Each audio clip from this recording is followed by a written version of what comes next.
এই লাইটটির code number হচ্ছে STL 805। এটার পাইকারি দাম হচ্ছে 50 টাকা। 801 এটার পাইকারি প্রাইস হচ্ছে মাত্র 160 টাকা। ডবল ব্যাটারি ACDC LED লাইটটি, এই পাশে একটা ব্যাটারি থাকবে এবং এই পাশেও আরও একটা ব্যাটারি থাকবে, দুই দিকে দুইটা ব্যাটারি থাকবে, যার কারণে বিদ্যুৎ চলে গেলেও এটা 3 থেকে 4 ঘন্টা পর্যন্ত কিন্তু আপনাদেরকে সাপোর্ট দিবে।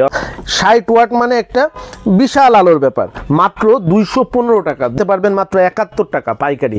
মার্কেট থেকে যদি কিনেন সেটা আপনার কেনা পড়ে মিনিমাম 300 থেকে 350 টাকা, আর আমাদের কাছ থেকে এইটা পাইকারি দাম 112 টাকা। পাইকারি নেবার শর্ত হচ্ছে যে কোনো লাইট মিনিমাম 6 পিস করে নিতে হবে আর 3000 টাকার উপরে লাইট নিতে হবে। প্রিয় দর্শক, আসসালামু আলাইকুম।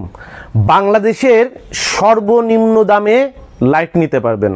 হ্যাঁ, শরীফ ট্রেড ইন্টারন্যাশনাল আমাদের অঙ্গীকার হচ্ছে মধ্যস্বত্বভোগী সরিয়ে ভোক্তার হাতে সর্বনিম্ন দামে তার প্রয়োজনীয় পণ্যটি পৌঁছানো। এই ক্ষেত্রে আমরা সর্বপ্রথম শুরু করেছি ছাতা দিয়ে, যেন ছাতাটি আমরা সরাসরি খুচরা কাস্টমারদের কাছে পৌঁছে দিতে পারি এবং এইটার প্রাইস আপনাদেরকে জানিয়ে দিতে পারি। অবশ্যই ভিডিওটি আপনারা না টেনে শেষ পর্যন্ত দেখবেন, কারণ লাইট তো প্রত্যেকটি পরিবারের দরকার। মাত্র 3000 টাকার লাইট আপনি যদি নেন সেটাই আপনি পাইকারি দামে নিতে পারবেন। আজকে আমরা যে 5 প্রকারের লাইট